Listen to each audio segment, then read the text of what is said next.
Hi kids, this is Ivan. Today I'd like to talk to you about what I think is a pretty nifty alternate mechanic to use for opposed rolls in your old school Dungeons & Dragons game. Now, we've done opposed rolls in the past where, say, two guys are wrestling over a sword, and so you say, okay, you can both roll a 20-sided die and add your strength modifier, and whoever rolls highest wins. That's okay. And it worked, and we've used stuff like that. And then we have the grappling rolls in 1E, which I won't even go into. Now, I started playing in a game called Pathfinder. If you're really old school, don't turn the video off yet. And they have this combat resolution mechanic for all kinds of odd stuff like grappling, disarming, tripping, running past somebody. And it's called CMB-CMD. And pretty much what happens is, if you're trying to do something to somebody, you have a number you get to add to a D20 roll. And what it's based on is your strength modifier and your attack bonus. And for us old school people, attack bonus is equal to 20 minus your THAC0. And as a defender, you have another number that this attacker has to hit or better. And that's the number 10 plus your attack bonus, 20 minus THAC0, plus your dexterity modifier, plus your strength modifier. And these final numbers are written on your character sheet. And if you roll high enough as the attacker, you win. And if you roll really high, maybe something really nifty happens, and if you roll really low, maybe something really terrible happens, and they have a whole bunch of complicated rules. So I didn't really want to use that as written, but I thought it was kind of a nifty mechanic. So I messed around with it a little bit for old school, and I decided to call it the opposed roll mechanic, or opposed combat modifier. And pretty much what I'm doing right now is this.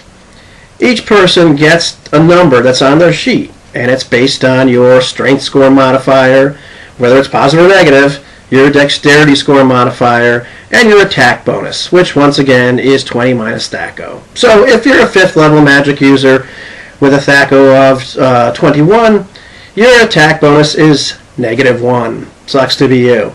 If you're a 5th level fighter and you're with a THAC0 of 16, then your attack bonus is 4.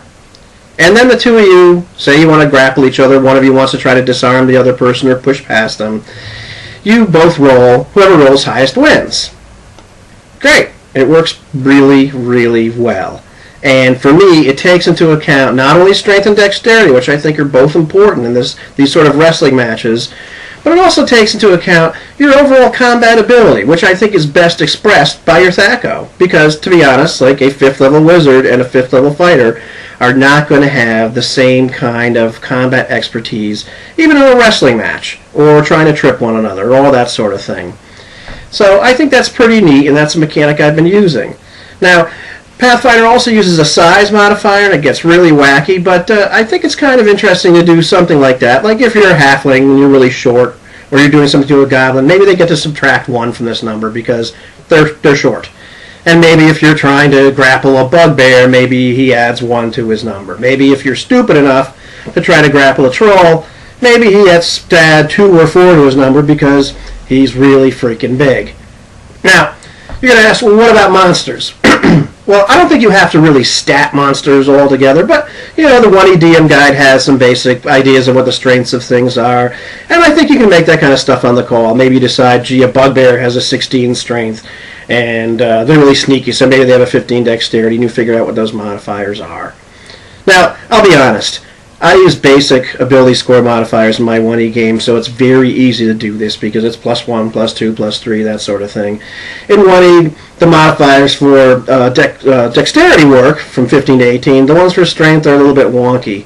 So I would think if you were using actual 1E scores, you might want to consider mirroring the dexterity scores and giving like a +1 for 15, a plus 2 for 16, etc., up to +4 for 18. And like in my basic ability score, a motif, if I gave a troll a strength of 20, then all of a sudden he would have a +5. But I think it's a really neat mechanic. It seems to have worked out really well for me, and it beats the heck out of the grappling rolls.